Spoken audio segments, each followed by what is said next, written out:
Ang tiwala ay hindi ibinibigay ng basta-basta. Pero paano kung isang araw, hindi mo namamalayan na may isang tao ka palang pinagkatiwalaan at pinagsilbihan at malalaman mo na siya pala ang tunay na sumira ng buhay mo. Katulad na lamang ng naranasan ko. Magandang araw po sa inyo, Sir Blair.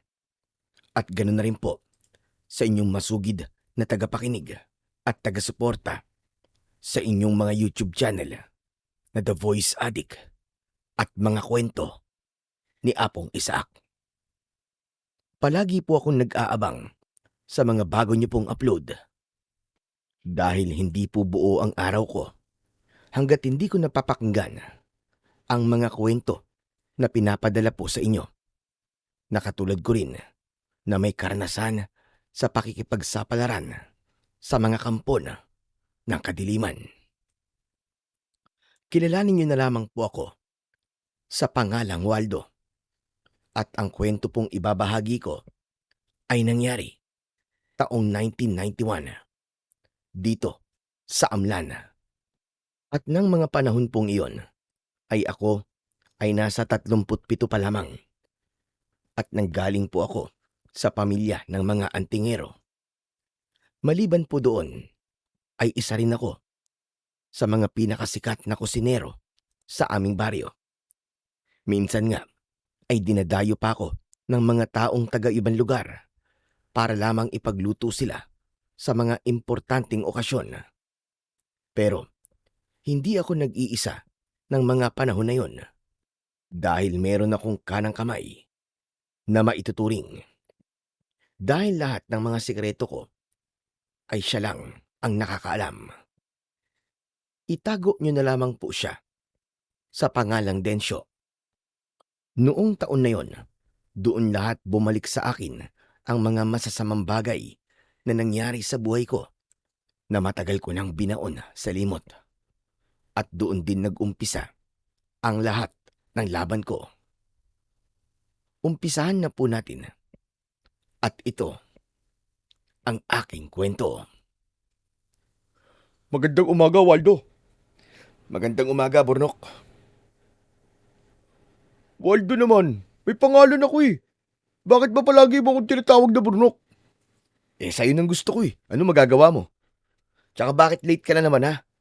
Alam mo naman na ikaw ang na-assign magluto na menudo ngayon, di ba? Napuyat ako pre. Pasensya na.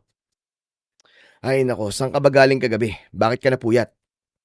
Tsaka, ba't nakasalamin ka? Ano meron? Ito ba salamin? Wala lang. Pandagdag ko gapuhan lang. Kumbagay pogi points. Pogi points ah. Masyado ka talagang mahanging engot ka no? Hoy, di mo pa sinasagot yung tanong ko ah. Saan ka galing kagabi? Doon nga lang. Ano nga doon lang? Ang daming doon. Alangan namang hulaan ko kung saan ka nang galing kagabi. Si Waldo talaga oh.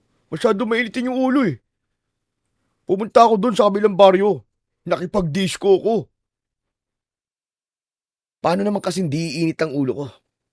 Alam mo madami tayong putayang lulutuin ngayong araw eh. Palate-late ka pa. Alam mo namang tayong dalawa lang dito sa karinderye. Bakit kasi hindi ka pa kumuha ng mga tauhan? Para di tayo masyado nahihirapan pag nagdagdagsaan yung mga tao.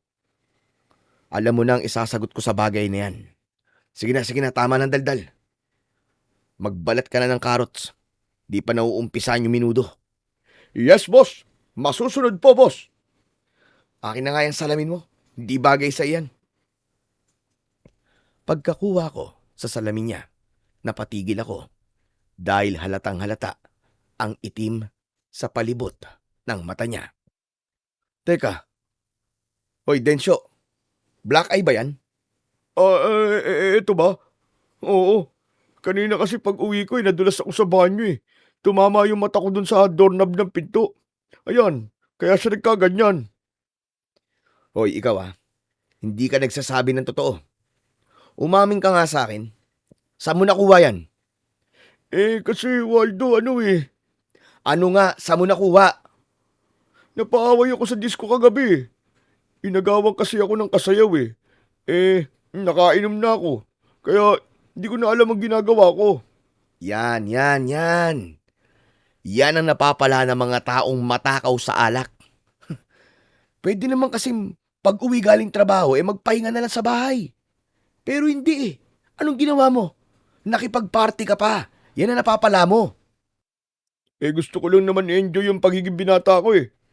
Ikaw kasi palibasa, hindi mo ranas kasi lagi kang nakatutok sa pagpapalakas ng medalyon at dyan sa pagluluto mo. At least, may kabuluhan yung ginagawa ko.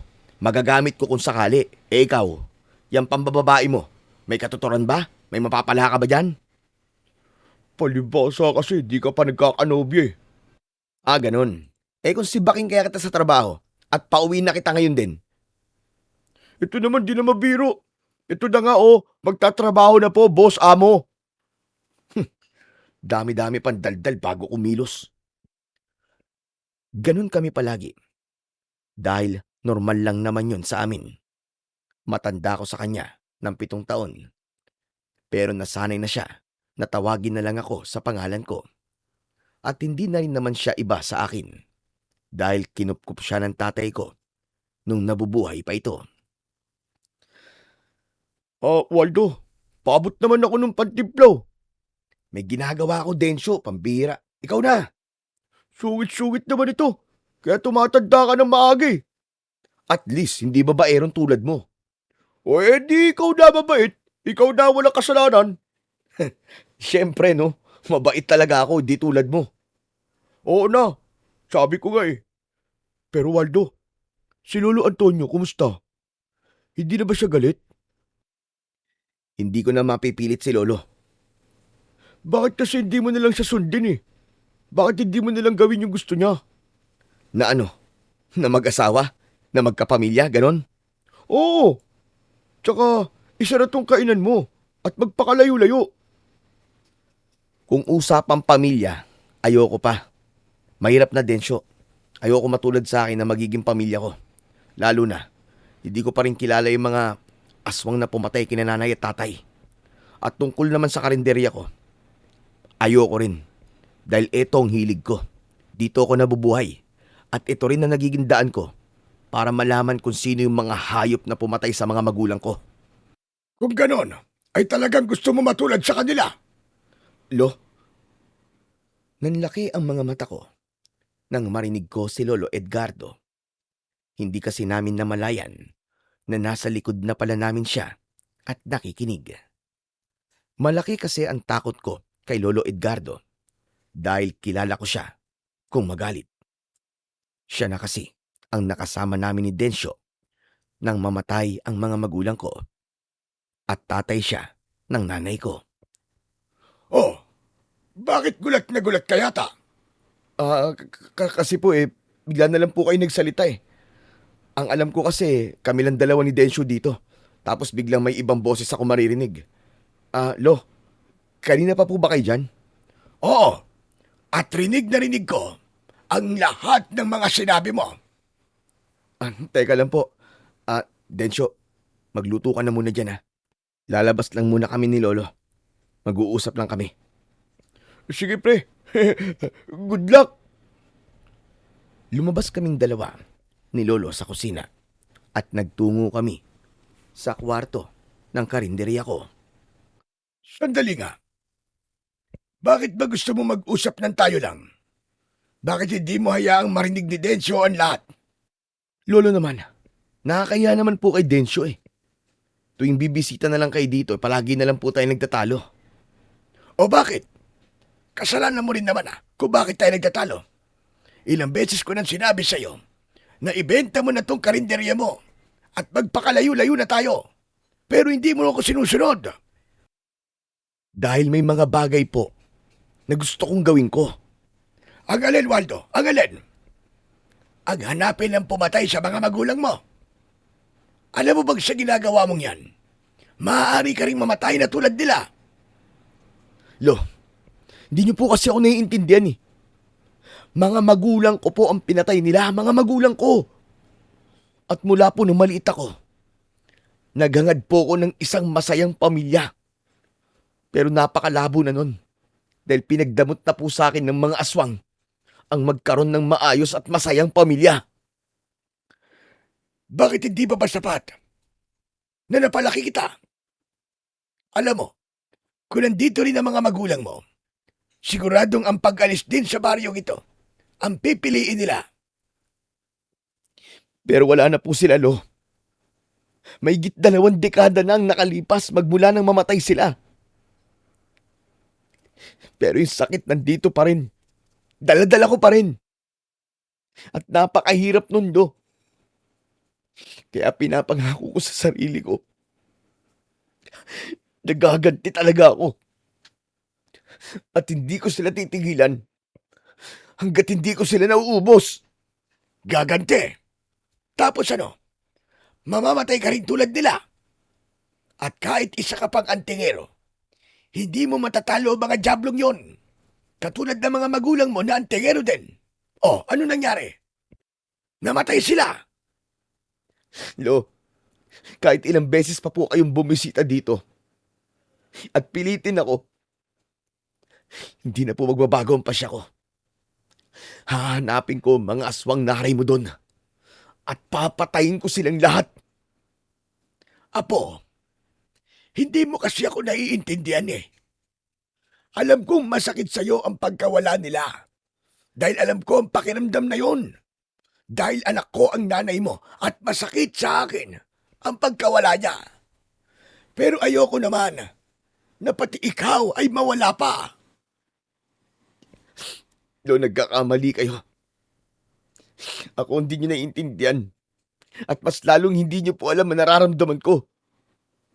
Kasi kung naiintindihan nyo ako, hahayaan nyo ako sa mga gusto kong gawin eh. Anak ako, Lo. Anak po ako.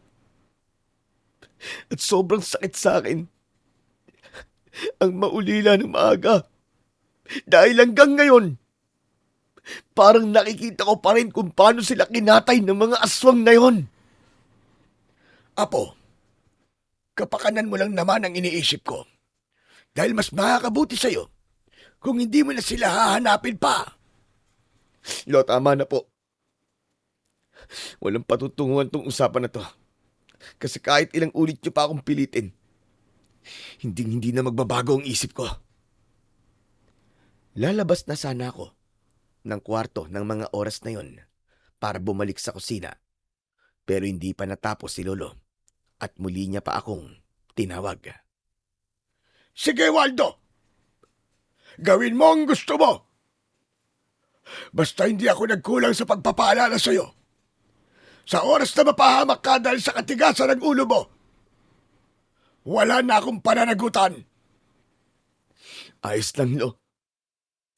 Handa naman po ako sa lahat ng pwedeng mangyari sa akin eh. At ang hiling ko lang naman sa inyo ay hayaan niyo ako sa mga gagawin ko. Hindi niyo na po ako kailangang alalahanin pa. Pagkatapos kong sabihin yun, lumabas na ako at hindi ko na hinintay pa na magsalita ulit si Lolo at bumalik na ako sa kusina. Oh, ano yan? Ano nangyari sa'yo?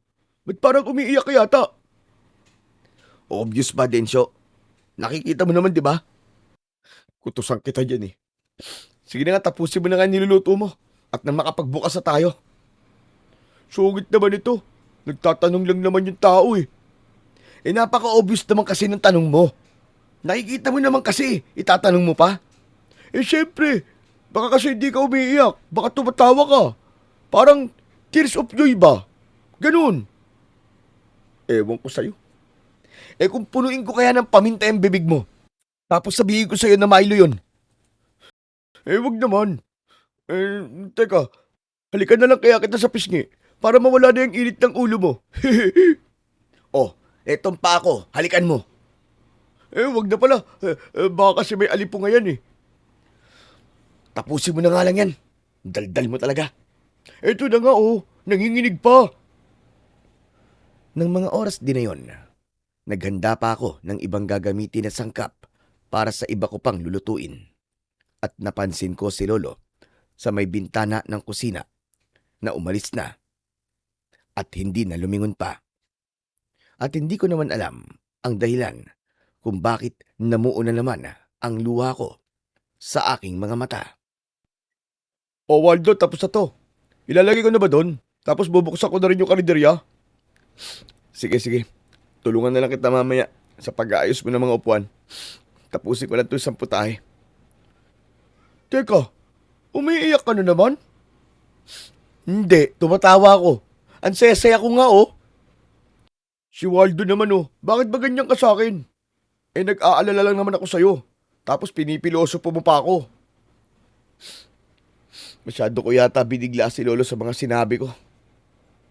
Bakit? Ano ba nangyari kaninang nag-usap kayo? Eh ano pa ba?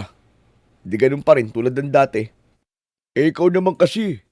Bakit di mo pa kasi pagbigyan ng lolo mo? Ay, ang ibig ko sabihin eh, lolo natin. Matanda na rin kasi si Lolo Edgardo. Sigurado ako na gusto niya nang magkaroon ng maraming memories na kasama ka.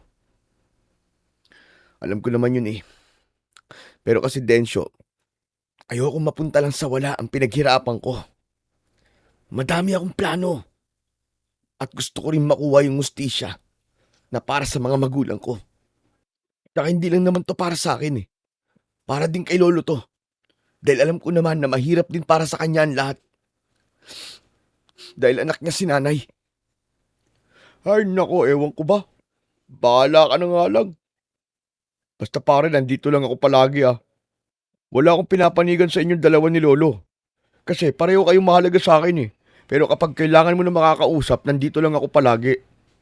I got you, pre. English yun ah. Salamat, Densyo. Sige na. Dali mo na yan sa labas. Para naman maaga pa lang eh. Magkaroon na tayo ng benta. Okay, sige. Sunod na lang ako sa mamaya. Mabilis lang naman tong piprituhin kong isda eh. Hindi na sumagot ang kaibigan ko. Lumabas na siya sa kusina para asikasuhin ang karinderya namin. Habang ako naman ay nagprito pa ng isda. Ngunit hindi pa rin nawala sa isip ko ang mga nasabi ko kay Lolo. Hindi ko naman kasi intensyon na pagsalitaan siya ng ganun. Ngunit nadala ako ng sakit sa dibdib ko. Hindi mawala sa isip ko ang pinakamasalimuot na pangyayari sa buhay ko. 10 taon pa lang ako noon nang mag-umpisa kong naintindihan ang trabaho ng mga antingero. Sila kasi ang may kapangyarihan para lumaban sa mga aswang at pumatay ng mga nilalang ng dilim. Ngunit isang gabi, dumanak ang dugo sa baryo namin. Isinilid ako sa kahon nila nanay at may maliit na butasyon. At doon ko nakita kung paano lapain ng isang malaking harimo doon ang mga magulang ko. Wala akong magawa noon dahil sobrang bata ko pa. Kaya, nang iwan ng mga aswang ang katawan nila nanay, kinuha ko ang mga medalyon nila at sandok na may sikretong patalim. Mula noon, binalot na ng galit ang puso ko at ipinangako ko na darating ang araw na maipaghihiganti ko rin ang pagkamatay nila. Pare, sunog na yung isda mo oh. Ay, oo nga pala. Pasensya na. Naku, buti na lang pala'y pumasok ako. Akala ko kasi kung ano yung nasusunog eh. May uso kasi na galing dito. Ano ba nangyayari sa'yo? Bakit wala ka sa sarili? Wala. Naaalala ko lang sila nanay at tatay. Ayan tayo eh. Alam mo, wag mo na kasi silang isipin. Mas lalo mo na pinahihirapan ang sarili mo eh. At saka sigurado ko, nakikita ka nila ngayon. At hindi sila natutuwa sa nangyayari sa'yo. Pinipilit ko naman na wag nang isipin yun eh. Pero kapag naaalala ko yung ginawa sa kanila ng mga aswang nari mo doon, sadyang binabalot ako ng galit. Tapos nawawala ako sa sarili ko. Ano ba pare? May naisip ako eh para kahit saglit lang, mawala yung sakit na nasa sa loob mo. Mamaya pag uwi natin sa bahay mo, mag-inom tayo. Sagot ko na, huwag ka mag-alala. Alam mo naman na hindi ako gaano umiinom, di ba? Sige na, pumayag ka na. Kesa naman sa lumabas ulit ako para mag-disco. At least doon, tayong dalawa lang. Wala suntukan magaganap at may iwasan ko pang magka-black eye na naman.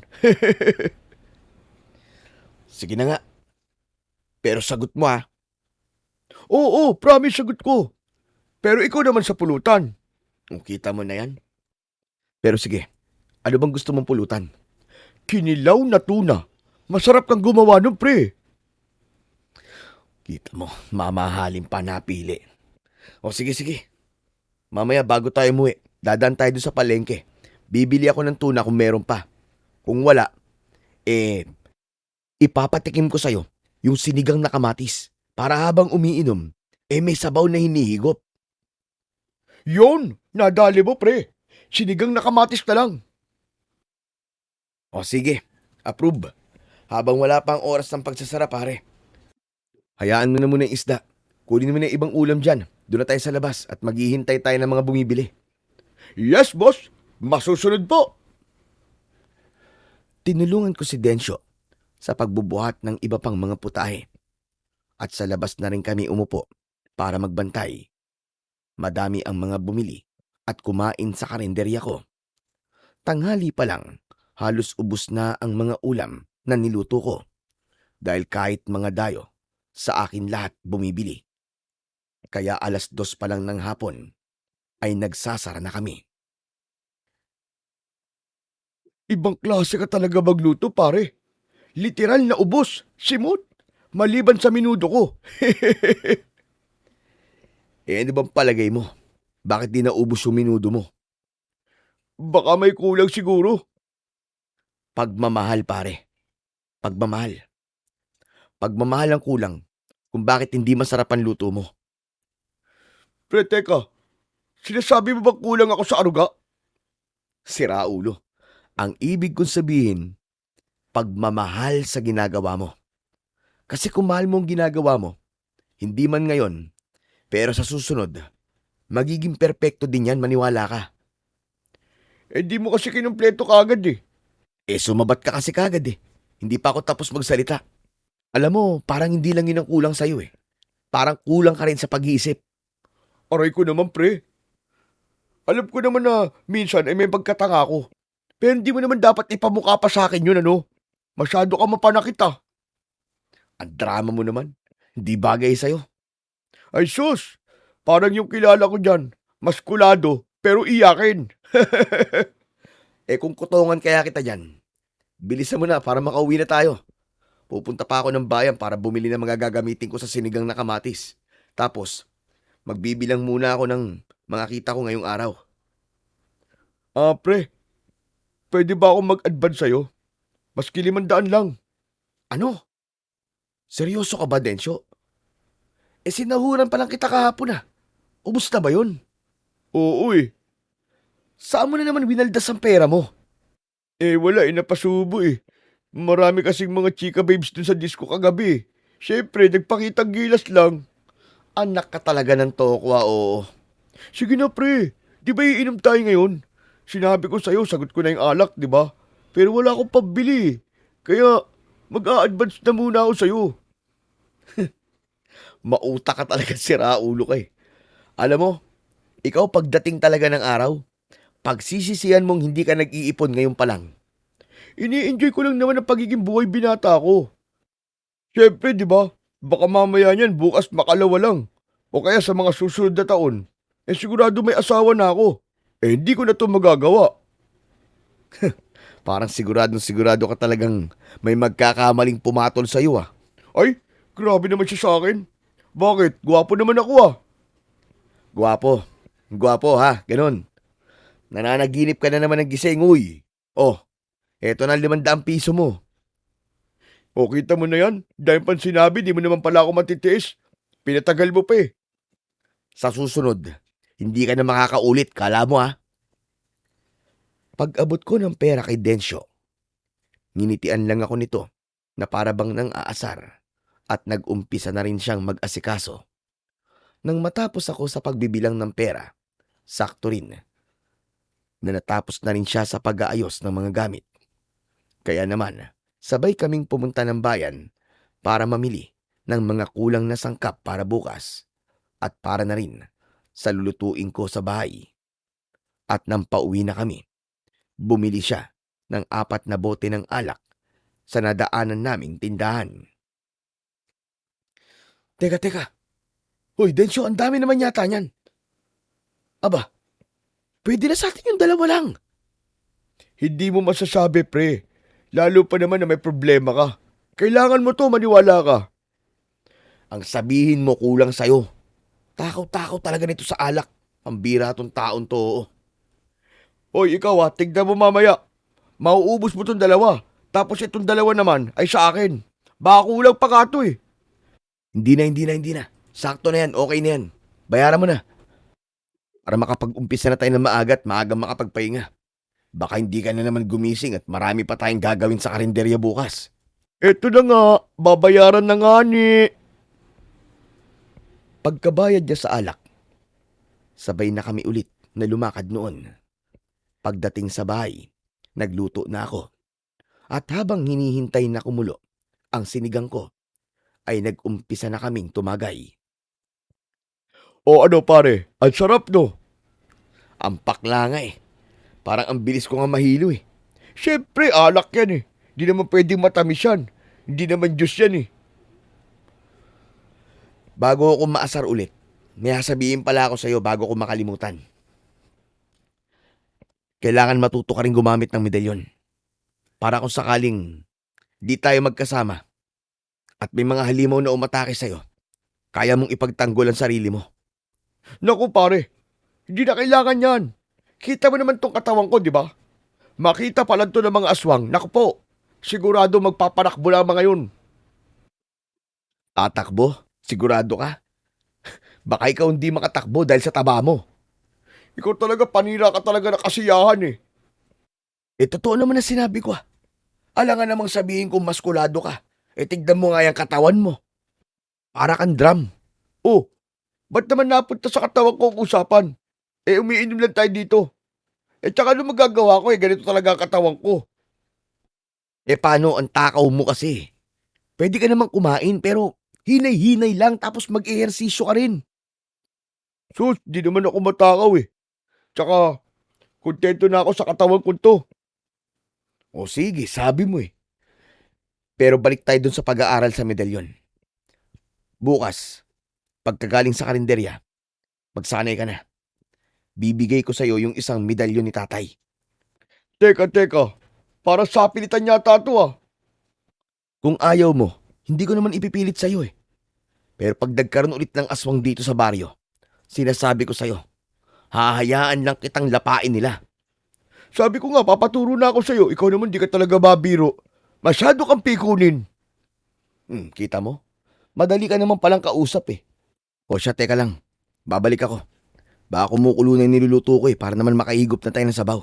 Tapos kukunin ko na rin yung medalyon na ibibigay ko sa'yo. O sige. Pumasok ako ng bahay at tinignan ang niluluto ko. Nang makita ko yun na kumukulo na, tinikman ko yun. At nang nalaman ko na ayos na, nagsandok na ako sa 2 mangkok para ilabas. Ngunit bago yun, nagtungo muna ako sa silid ko at kinuha ko ang luma kong kahon at binuksan ko yun. Kinuha ko ang isa sa mga medalyon ng magulang ko na katulad ng suot-suot ko. At pagkatapos nun, binitbit ko na rin ang 2 mangkok ng sabaw ng sinigang at lumabas na. Nang nasa labas na ako ulit, ibinaba ko ang sabaw at hindi ko pa man naaabot sa kanya ang medalyon ay nag-umpisa na siyang mamulutan. Ikaw ang siba mo talaga. Maghintay ka nga. Di pa nga natin pinag-uusapan tong medalyon eh. Pasensya na. Amoy pa lang kasi, ang sarap na eh. Hindi ko napigilan. Ang sabihin mo, masiba ka lang talaga. O eto, makinig ka. Tuturuan kita kung paano gamitin to ah. Kapag may aswang na malapit sa'yo, iinit to. Maliban dun, iinit din ang katawan mo. At saka, medyo lalakas ang kamao mo. Ay, medyo lang. Oo. Kaya hindi pwedeng mag-isa ka lang lalaban sa mga aswang. Kasi, may posibilidad pa rin na mapahama ka. Okay, sige. Alam ko na ngayon. Pero bago yun, shot muna tayo. Parang di ka naman seryoso eh. Ano ka ba, seryoso ko? At saka sinabi mo naman kung paano gamitin yan, di ba? Alam ko na ang gagawin ko. Siguraduhin mo lang ha. Oo nga ni. Wala ka bang tiwala sa best friend mo? Wala. Sa itsura mo pa lang, wala nang magtitiwala sa'yo, no? Umupo ka na nga dyan. Dahil pa sinasabi, ubusin na natin lahat ng alak na to. Kahit kailan, panira ka talaga na kasiyahan eh. At tulad nga ng sinabi niya, umupo na ulit ako at nag-umpisa na kaming mag-inuman. Ilang oras ang nagtagal. Hindi ko na namalayan na nalalasing na pala ako at doon na ako nag-umpisang magdrama. Alam mo, Densyo, alam kong masama ang magtanim ng galit eh. Pero di ko kasi maiwasan. Alam mo ba nung mga bata pa tayo? Alam kong magkagalit si Lolo at ang mga magulang ko. Ayaw kasing tanggapin ni Lolo na pinili ni Nanay si Tatay. Alam niya rin, nasasala kayong mga hari mo dun na yon. Pero hindi niya sinabi kay Nanay. Kaya hindi sila nakapaganda. Tapos nung namatay sila, iiyak-iyak siya. Si Raulo, di ba? Samantalang wala naman siyang pakialam sa amin. Pare, alam ko yan. Ilang beses mo nang kinuwento sa akin yung pare. Hindi pare. Alam mo, nagalit pa rin ako sa lolo ko. Pero wala eh. Siya na lang ang nag-iisang kadugo ko eh. Kaya hindi ko na siya pwedeng layuan pare. Dahil para rin yung kinananay.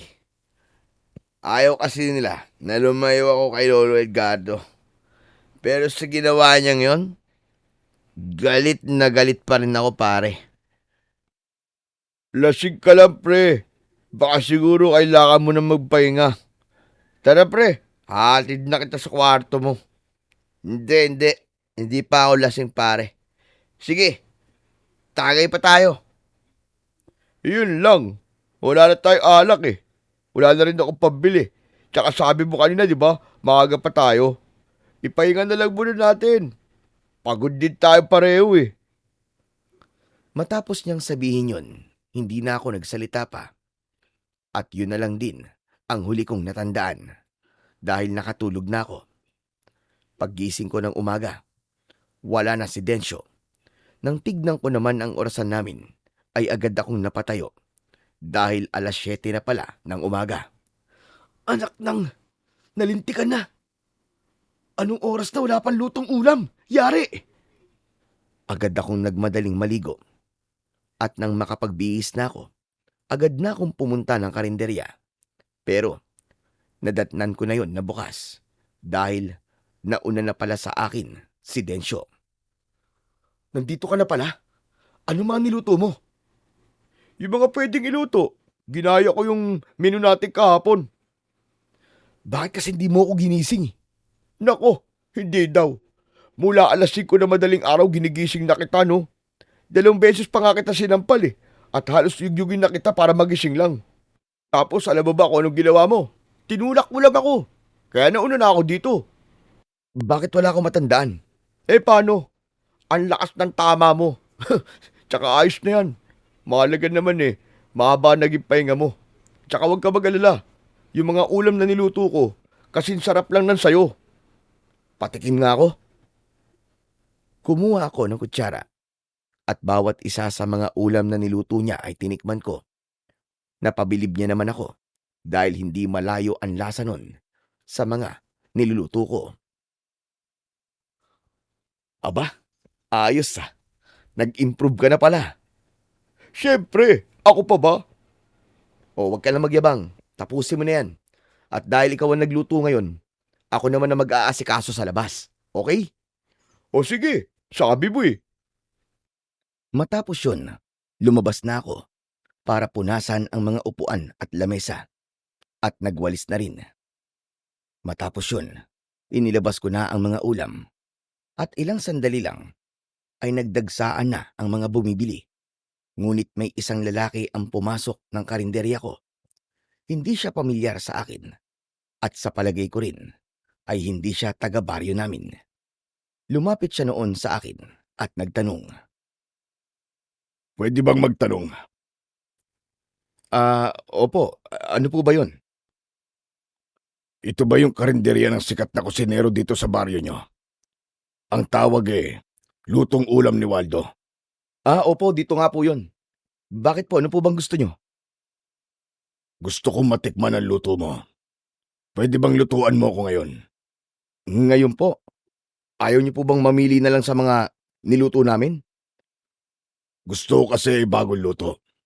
At gusto ko, ikaw ang magluto para sa akin. Sige ho, dito po muna kayo. Itinuro ko sa taong yun ang bakanting lamesa. Maya-maya pa, tinawag niya na rin ang dalawa niya pang kasama. Hindi ko gusto ang aura ng mga yun, pero dahil customer sila, ay pinagsilbihan ko na lamang. Ano po bang gusto niyong ipaluto sa akin? Pritong laman ng baboy. Iyon lang po ba? Oo, yun lang. At pwede bang huwag mong lagyan ng ibang pampalasa? Basta, prito mo lang. At gusto ko sa karne, yung hindi gaanong luto. Naniniwala kasi ako na mas maraming bitamina kapag ganun.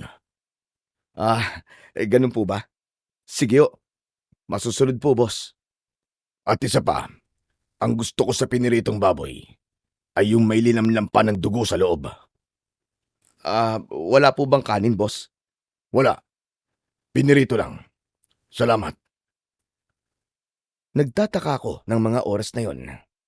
Dahil kahit saang lutuan naman, pwede niyang ipagawa yon. Pero pinili niya pa rin na pumunta sa karinderya ko. Matapos naman naming mag-usap, pumasok na ako ng kusina. At mula sa bintana, pinagmasdan ko sila. Bakit pre? Anong meron sa mga taong yun? Ba't titig na titig ka? Wala naman, Densyo. Kakaiba lang yung presensya nila. Parang ang lamig. Teka, di ba nag-iinit yung medalyon mo? Hala, oo nga pala yung medalyon. Nakalimutan ko sa bahay. Naisabit ko yun doon sa may pako. Kasi naligo ako . Tignan mo na yan. Sabi ko na eh. Di ba sinabi ko sa'yo, Densyo, seryosohin mo ang lahat ng tinuturo ko sa'yo. Dahil hindi naman para sa akin yun eh. Para din sa'yo yun. Pasensya na. Alam mo naman, di ba, na may pagkamalilimutin talaga ako. Ay nako. Sige na, umalis ka na muna dyan. Ipagluluto ko muna sila. Teka. Bakit? Ayaw ba nila yung mga lutong ulam sa labas? Gusto daw nilang tikman ang luto ko. Pero para lang silang sira. Nagpapaprito lang ng baboy. Tapos, wala daw sangkap maski ano. Ano yun? Parang wala lang. Trip lang nila. Hayaan mo na. May mga tao talagang ganyan eh. Gusto mo tulungan kita? Hindi na. Kaunti lang naman to eh. Umupo ka na muna. Ako nang bahala dito. Ayoko, naiinip ako . O sige, bahala kang mangalay dyan. Hayaan mo na ako. Madalang lang naman ako maging ganito kagilas . Pero maiba tayo, Waldo. Napansin ko yung mga taong yan. Parang bagong mukha lang ang mga yan. Sa tingin ko rin eh. Baka taga-ibang baryo sila. Grabe, ang puputi din nila no. May lahi kaya sila? Anong ibig mo sabihin? Lahing Amerikano. Hindi ko alam eh. E di tanong mo sa kanila. Hindi naman ako manghuhula no. Ikaw wala ka talaga kakwenta-kwenta kakwentuhan. Puro ka ganyan. Nagluluto ako eh. Teka. Pwede na siguro to. Uy, ano pwede na? Bakit parang mas hap pa yan sa half cook? Ganito yung gusto nila eh. Kakaiba naman ang taste ng mga taong yan. Kahit nga ako naguguluhan din eh. Hindi ko naman ramdam na aswang sila.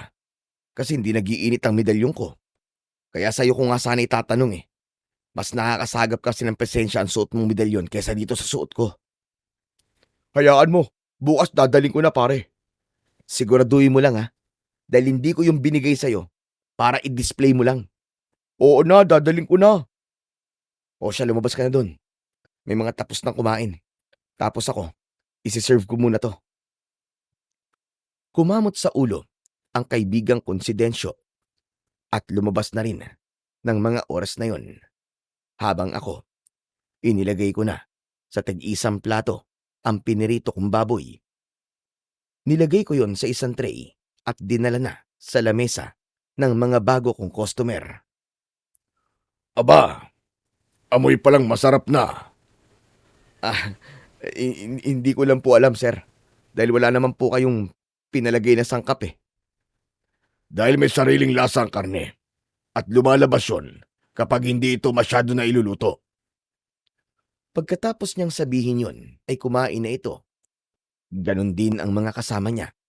Hindi na nga sila nagkutsara dahil kinamay na nila ito. At sa 3 kagatan lang ay naubos na nila ang pagkain. Pagkatapos nun, hindi pa man sila nakakainom ng tubig ay tumayo na sila at nagbayad pa ng triple sa presyo ng lutong ulam ko. Teka sir, sobra po ito ah. Sakto lang yan. Dahil napakagaling mo. Nakuha mo kasi yung sarap at linamnam ng laman. Babalik kami bukas. At ganun din ang o-orderin namin. Kung ganun po maraming salamat po sa inyo sir. At bago pala kami umalis, nais ko magpakilala. Ako si Kondenado. Kinagagalak ko po kayong makilala sir. Alam niyo na po siguro ang pangalan ko no? Oo, ikaw si Waldo. Maingay kasi ang pangalan mo sa lugar nyo. At sinasabi nila na napakagaling mong araw magluto. At tama naman yun. Dahil napatunayan mo yun sa akin. Maraming salamat po, Mang Kondenado. O siya, bukas uli. Babalik kami. Dahil doon, medyo nawala ang pagdududa ko sa taong yon. Ngumiti pa nga ito at kumaway bago tuluyang sumakay ng owner-type jeep at umalis. Ano sabi pare? Babalik daw sila bukas at pareho daw ulit ang order. Tsaka ito, tignan mo, ang laki ng binayad. Parang bigating tao eh. Tapos naka-owner-type jeep pa. Aba, bigatin nga no. Pero yung pakiramdam mo ba doon, kumusta? Medyo lumihis eh. Pakiramdam ko, maling pinagdududahan ko ang taong yun. Mukha naman kasi siyang mabuting tao eh. Yun ba yung palagay mo talaga? Ewan, hindi ko nga alam eh. Basta parang di ako sigurado. Napansin ko kasing parang pamilyar sa akin ang amoy niya. Pati yung tindig niya. Pakiramdam ko nagkita na kami nun. Pero hindi ko lang alam kung saan at kailan. Baka dati mong kakilala, ganun. Hay, ang kulit. Sabi na lang di ko kilala eh. Grabe talaga utak mo no, parang may hangin. Kaya nga sabi ko baka, di ba? Baka kilala mo. Hindi ko naman sinabi sa'yo na kilala mo siya dati. Ay nako, ambot sa imo. Pero pare, mabigat pakiramdam ko sa kanya. Hindi ko alam kung paano ko ipapaliwanag. Baka siya talaga ang tunay mong tatay, pare. Si Raulo, alisin mo nga yung hangin mo sa utak. Lumalala ka na mag-isip eh. Masahol ka pa sa baliw. Aray ko, ang init naman agad ng ulo mo. Nagbibiro lang naman ako, pinapatawa lang naman kita. Pwes, hindi ako natatawa. Ay nako, tama na nga to. Tapos na yung mga kumakain. Iligpit mo na ang pinagkainan nila. Tsaka mugasan. At baka matuwa pa ako sa'yo. Yes, boss. Masusunod po.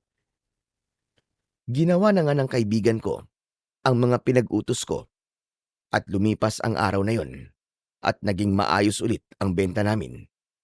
At tulad ng sinabi ni Kondenado, naging suki ko na siya sa karinderya ko. Dahil halos araw-araw siyang kumakain doon. Pero kasabay naman nun, nagkaroon ng problema sa baryo namin. Dahil sa mga napapabalitang baboy ramo na umaatake paggabi. Pare, narinig mo na siguro yung balita, no?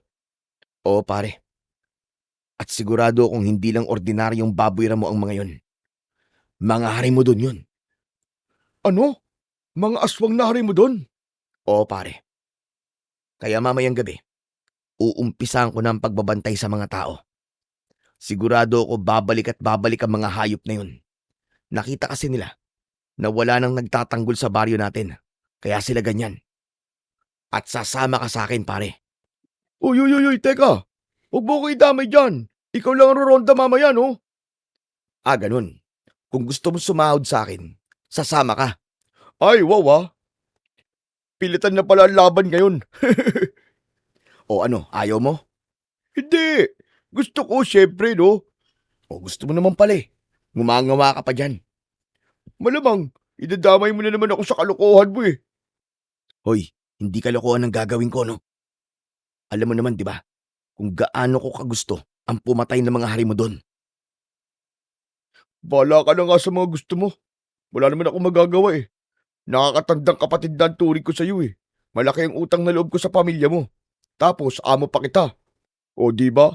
Ano naman ang laban ko sa'yo? Pero pare, kung ayaw mo, ayos lang. Hindi naman kita pipilitin eh. Wala naman ako sasahurin.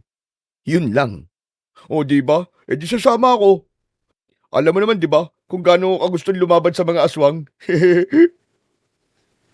Ngumiti na lang ako ng mga oras na yon dahil wala naman magagawa si Densyo at sasama pa rin siya sa gusto ko. Nang sumapit ang gabi, dinasalan ko muna ang mga medalyon namin at kinuha ko ang sandok ko na may sikretong patalim at sabay kaming lumabas ni Densyo para magbantay ng baryo. Mabuti pa, Densyo, maghiwalay tayo ng direksyon. Diyan ka sa kanan, dito naman ako sa kaliwa. Bakit? Anong bakit? Hindi natin malilibot ang buong baryo kung nakabuntot ka sa akin. Eh paano kung makasagupa ko yung mga hari mo doon? Di ba, di naman malakas yung medalyon na binigay mo sa akin. Baka lapain ako ng mga yun eh. O sige, ganito ang gagawin mo kung sakaling makaharap mo sila. Sumigaw ka ng malakas para mapuntahan kagad kita. Basta sigurado ka na agad ka darating ha. Oo, hindi ako mahuhuli, pangako. Tumango-tango na lang si Densyo ng mga panahong yon. Nang makita ko siyang naglakad, ay naglakad na rin ako. Nang nasa gitna na ako ng daan, napansin ko na may kakaiba. Parang may mga matang nakatingin sa akin. Hindi ko yung pinansin at naglakad na lang ako. Maya-maya pa, may babae akong narinig na sumisigaw. Kaya tumakbo ko para makarating kagad doon. Nakita ko na lang ang 3 baboy ramo na nakapalibot sa babae. Hoy! Kayong mga demonyo kayo! Tigilan niyo siya! Tumingin sa akin ang mga aswang na hari mo doon. Naglalaway ang mga ito habang ang mga mata naman ay namumula. Nag-umpisa silang magsiangilan. Habang ako naman, inilabas ko ang sandok ko na may patalim sa loob, na may krus sa gitna. Nandito na naman kayo para manggulo at pumatay. Hindi na ba kayo nagsawa noon? Dadagdagan niyo pa ang mga kasalanan niyo, mga hayop kayo. Sige, ako ang subukan niyo ngayon. Ikinuskus nila ng sabay-sabay ang mga paa nila bago tuluyang umatake. Hindi ko naman binaba ang depensa ko para hindi nila ako masugatan. At habang ginagawa ko yun, ay umaatake ako sa kanila ng pasimple. Hanggang sa nakakuha ako ng pagkakataon at isa sa kanila ang napuruhan ko sa tiyan. Sumunod naman nun ang isa.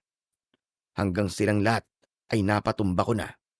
Habol hininga akong tumingin sa babae. Nagpasalamat ito at pinagsabihan kong wag nang lalabas pag ganong oras na. Nang umalis ang babae, napansin ko sa di kalayuan ang matangkad na taong nakatingin sa akin. Namumula rin ang mga mata nito. Maya-maya lang ay naglakad na ito palayo. Hinabol ko naman ito pero bigla na lamang siyang nawala sa dilim. Lintik na yan. Saan nagpunta yun? Ang bilis ah. Parang bulang biglang nawala. Umupo ako saglit at nagpahinga. Maya-maya lang, dumating na si Densyo. Ay wow! Sarap buhay mo dyan ah, haya-haya. Ako pagod na pagod sa kakalakad. Tapos ikaw, nakaupo lang nagpapahinga. Itinuro ko ang direksyon kung nasaan ang katawan ng mga aswang na napatay ko. Nanlaki ang mga mata ni Densyo dahil bigla na lang nag-anyong tao ang mga yun. Dahil doon, tumayo ako at pinagmasdan ang mga nilalang. at nalaman kong hindi sila taga sa amin. Hala, naging tao yung mga baboy damo. Malamang, mga aswang nga eh. Teka, napatay mo lahat yan? Oo pare, muntik na nga silang makalapa ng dalaga eh. Buti nung sumigaw yung babae, medyo malapit lang ako. Kaya nasaklolohan ko kagad. Diyos ko, buti na lang talaga. Pero nakaka-elibs ka pare, ang lakas mo. Isipin mo yun, 3 laban sa isa. Tapos, aswang pa ang mga yan ha. Kakaiba ka. Ang tingero ko pare. Pero sa palagay ko, mga mababang hari mo dun lang yan. Hindi sila malalakas eh. Sus, masyado ka namang ano dyan. Porque ba napatay mo sila, sasabihin mo na mabababang uri sila? Hanip ka rin, no? Hindi ako nagbibiro, Densyo ah. Eh di, pasensya na. Di rin naman ako nagbibiro eh. Pero Densyo, may mas malalakas pa talaga sa mga yan. Sayang nga napatay ko kagad eh. Di ko nalaman kung sinong pinuno nila at kung saan sila nagkukuta. Ayos na yan, paring Waldo. Sa susunod na lang, kapag may aswang ka ulit na nakasagupa, doon mo na lang alamin. Tama ka pare. Bukas, magpapatrolya uli tayo. Kung mga tanod kasi ang aasahan natin dito, malamang sa malamang, magiging hapunan din sila ng mga aswang.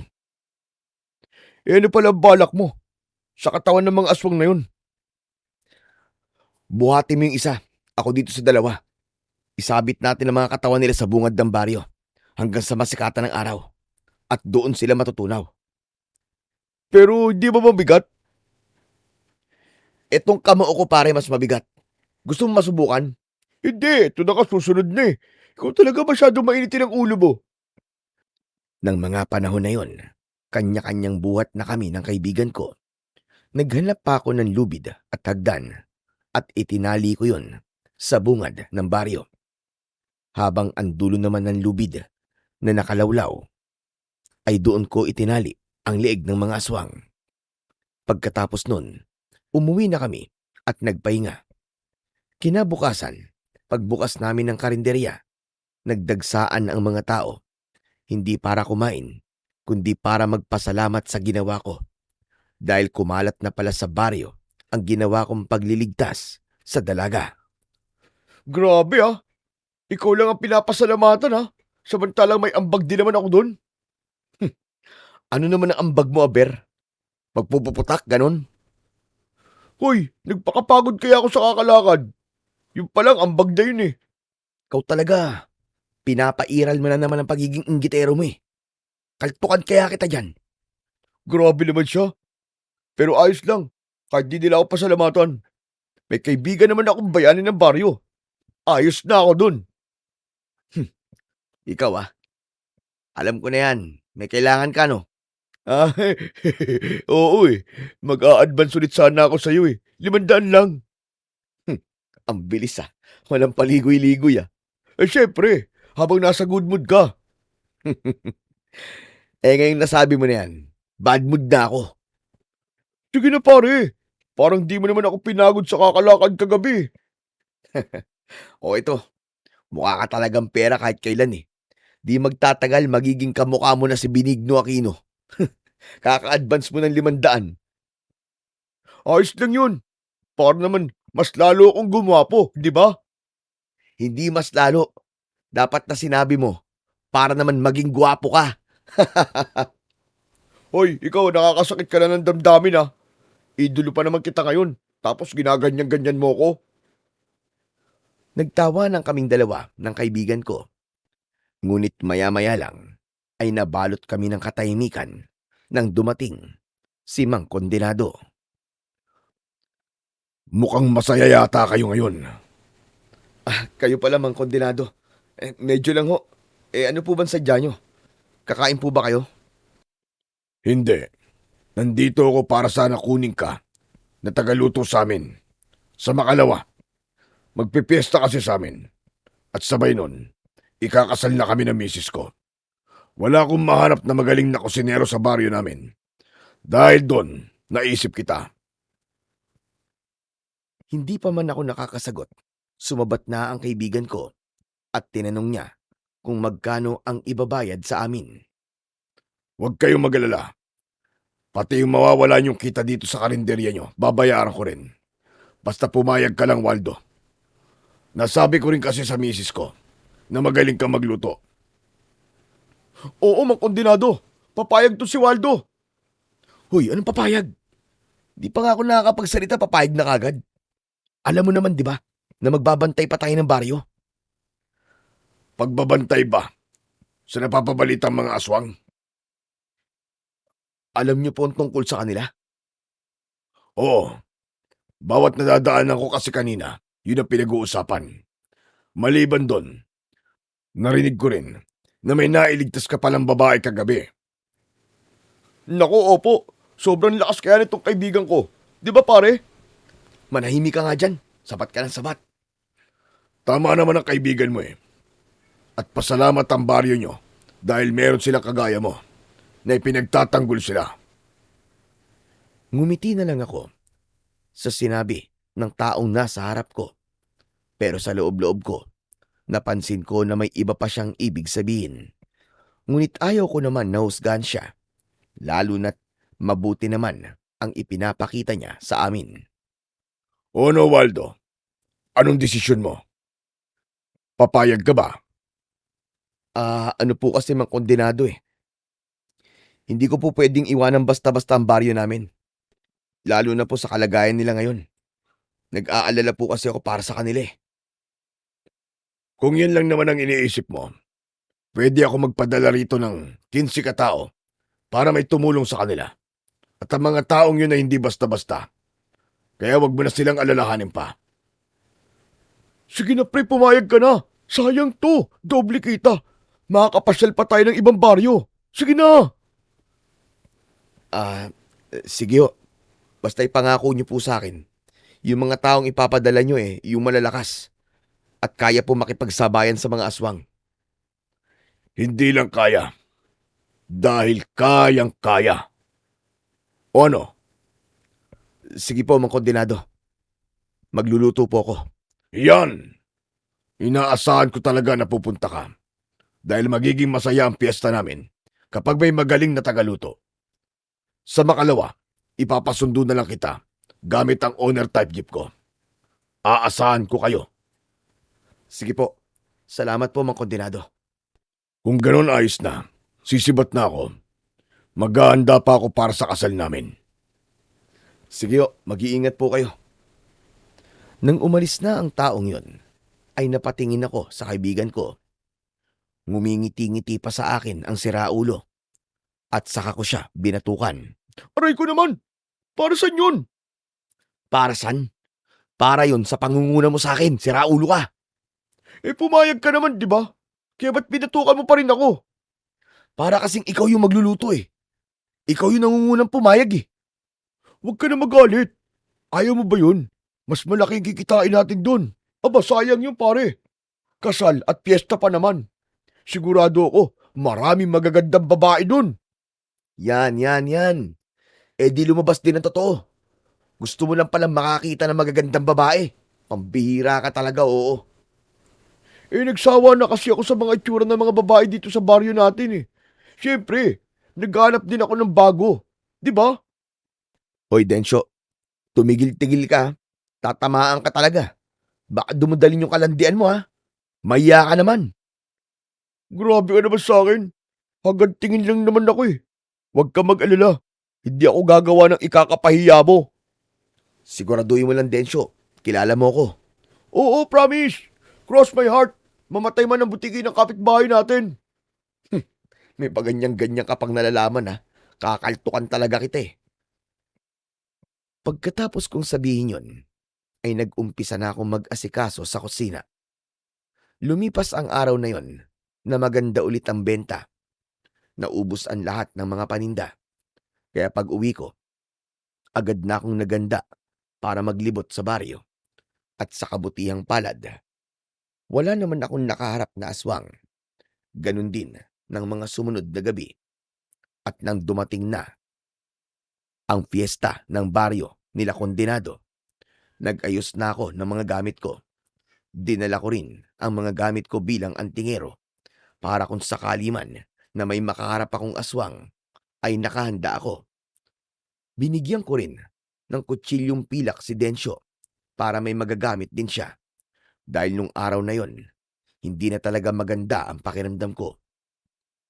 Lumipas lang ang ilang oras noon at dumating na rin ang driver ni Kondenado, dala ang owner type jeep. Inalala ko muna kung wala akong nakalimutan at dahil napansin kong ayos naman ang lahat, sumakay na ako at ganun din si Densyo. Siguro pre, mayaman si Mang Kondenado, no? Oo, halata namang bigatin siya. Hindi naman niya titriple ng bayad niya sa atin kung wala siyang pera. Sa bagay, pre, bakit mo pala dinala yung sandok mo? Wala lang. Alam mo naman, di ba? Paborito kong ginagamit yan eh. Ganun ba? Pero pre, excited na talaga ako makarating sa baryo nila Mang Kondenado. Gusto kong makakita ng mga bagong muka. Para ka naman bata niyan. Oy, Densyo, kaya kita sinama para may katulong ako sa pagluluto ah. Baka kung kailangan kita, bigla ka nawawala. Ikaw naman, huwag ka mag-alala. Dito lang ako palagi sa likod mo. Hanggang nakautingin lang naman ako kung sakali Sa tawa mo pa lang mukhang may naaamoy na akong di tama eh. Hanggang nakautingin ha, makikita natin pagdating dun. Kilala pa naman kita. Babaero ka eh. Inggit ka lang. Hindi ka kasi lapitin ng mga babae. Hindi mo lang alam, Densyo. Marami rin akong nireject na babae, no? Kitang-kita naman sa atin dalawa na mas gwapo ako sa'yo eh. Yun lang. Tatahimik na ako pagdating sa pagwapuhan. Nang mga oras na yon, pagkatapos magsalita ni Densyo, ay nanahimik na lang ako. Pinagmasdan ko na lang ang daanan namin. May napansin akong kakaiba dahil napakalayo ng baryo nila at parang liblib na rin. Dahil bawat nadadaanan namin ay puno ng mga nagtataasang puno ng nara. Teka Manong, tama pa po ba itong dinadaanan natin? Kakaiba kasi ang pakiramdam ko eh. Sumagot ang driver na yon sa akin. Ang sabi niya, ba't daw parang mas alam ko pa sa kanya, siya daw ang driver. Dahil doon, nanahimik na lang ako at hinawakan ang medalyon ko. Densyo, hindi ba nagiinit ang medalyon mo? Hindi naman. Bakit? Ang bigat ng pakiramdam ko eh. Parang may humihila sa akin na umuwi na lang. Pare, nakakahiya kay Mang Kondenado kung bigla ka na lamang aatras. Hindi ko naman sinabi na atras ako eh. Pinangungunahan mo na naman ako eh. Ay, hindi ba? Pasensya naman. Akala ko kasi aatras ka eh. Sayang kasi ang kikitain natin doon. Sayang kikitain. Ang sabihin mo, sayang kasi hindi ka makakakita ng magagandang babae. Tinawanan na lang ako ng kaibigan ko. Ilang sandali lang ay nakaidlip naman ako hanggang sa hindi ko na namalayan na nakarating na kami dahil ginising na lang ako ng kaibigan ko at nakaparada na ang owner type jeep. Pare, gising. Pare, hinihintay ka na ni Mang Kondenado doon sa kusina. Kanina pa ba tayo nakarating pare? Hindi naman. Halos kadarating lang natin. Pero sabi ng tauhan niya, hinihintay ka na raw ni Mang Kondenado. Saan ba yung kusina pare? Teka, tama. Mayaman nga si Mang Kondenado. Ang laking mansyon ito ah. Kahit luma na, maganda pa rin. Oo, kaso parang wala siyang bisita eh. Parang hindi nga piyesta sa baryong to eh. Ama na muna ang daldalan. Mamaya na tayo mag-usap. Puntaan natin si Mang Kondenado. Baka kanina pa niya tayo hinihintay. Tara na. Maglalakad na sana kami. Papasok ng mansyon. Pero sinalubong niya na kami. At abot tenga ang ngiti nito. Maligayang pagdating sa aming baryo. Kinagagalak kong nakarating kayo ng ligtas. Halika kayo, pumasok kayo. Papakilala ko kayo sa misis ko. Binuhat ko ang bag na naglalaman ng mga gamit ko. Sabay kaming sumunod kay Mang Kondenado. Pagpasok namin, nakita ko kung gaano kaganda ang loob ng bahay ng taong yun. Tulad ng lapag ay napakakintab. Maayos na nakapila ang mga naggagandahang katulong. Hoy ikaw, tawagin mo Madam Rosalda mo. May mga bisita tayo. Yumuko ang taong tinawag niya. Maya-maya lang ay naglakad na ito. Paakyat ng pangalawang palapag. Habang kami naman ay pinaupo muna ni Mang Kondenado. Pinakuhaan niya rin kami ng kape. At ilang saglit lang, may isang magandang babae na bumaba kasama ang katulong. At sa tansya ko ay nasa kaidaran lang namin ito. Mang Kondenado, sino po siya? Anak po ninyo? Nako, nagkakamali ka. Siya ang asawa ko. Ha? Asawa? Pero bakit ang bata niya? Manahimik ka na nga lang, nakakahiya ka. Pero kasi... Magsasalita pa sana si Dencio. Pero nilakihan ko siya ng mata.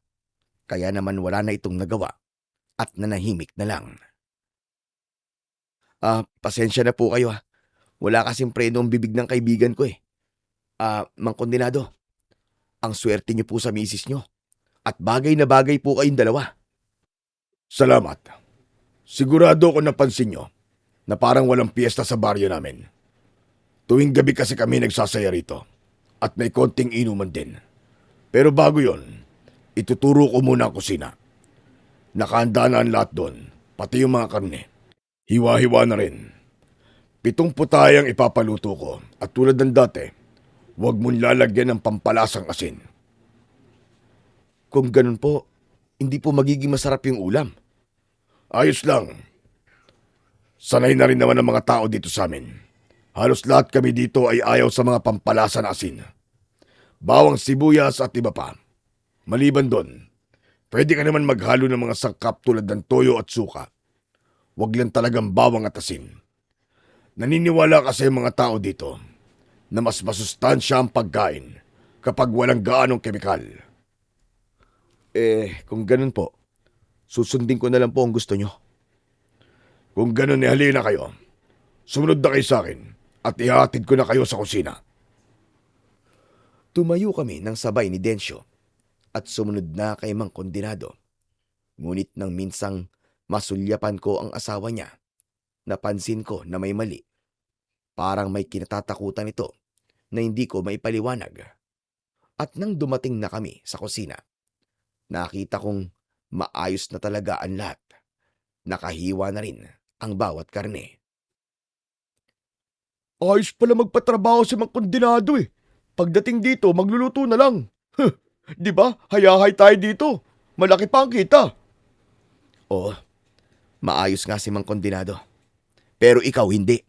Nakakahiya ka kanina. Hindi ka nalang nanahimik. Ewan ko ba dyan sa bunganga mo? Malay ko bang asawa niya pala yun? Ang ganda kasi. Tapos makinis pa. Tapos sa unang tingin, parang hindi makabasag pinggan yung babae. Ano ngayon? Sa panahon natin ngayon pare, maraming babaeng mas gusto yung mas matanda sa kanila. Kasi mature na mag-isip. Hindi tulad mo, isip bata. Ikaw grabe ka na talaga sa akin. Masyado ka mapanakit ng damdamin ha. Mas masasaktan ka sa akin kung di ka pakikilos. Tara na, mag-umpisa na tayo. Para pagkatapos ito, uuwi na tayo kagad. Ano? Teka lang. Anong uuwi? Dito na muna tayo hanggang sa matapos yung okasyon. Sayang kasi. Sigurado libre ang alak dito. Ikaw ang takaw mo talaga sa alak. Oo, sige na. Magluto na tayo. Para kung sakaling matapos ako, maliligo ako. Saan ka maliligo? Sa banyo nila? Hindi. Halika rito. Nang lumapit si Dencio, itinuro ko sa kanya ang bintana. Sumilip siya doon at nakita niyang may swimming pool. Malaki yun at malinis. Aba, may balak ka na kaagad ha? Mainit ang panahon eh. Masarap magbabad dyan. Sa bagay. Pero pag natapos tayo dito, lalabas muna ako ha. Papasyal-pasyal lang ako. Tapos ikaw nang bahala kung maliligo ka talaga sa swimming pool. Oo, pero magpapaalam muna ako kay Mang Kondenado. Nakakahiya naman kung bigla na lamang ako magtatampisaw doon. Ano ka ba? Papayag yun. Sa bait ba naman ni Mang Kondenado? Imposible namang di siya pumayag. Halata namang malakas ka sa kanya eh. Oo na, tama na. Tara, mag-umpisa na tayo magluto para maaga tayo matapos. Walang sinabing putahe si Mang Kondenado noon. Kaya naman, nag-isip ako ng babagay na mga karne sa mga naroon. Dahil kumpleto naman, naisip kong magluto ng menudo at kilayin dahil meron namang atay at baga. Paano yan? Ano naman magiging lasa niyan kung walang mga bawang, di ba? Hayaan mo na. Dito, amo natin si Mang Kondenado.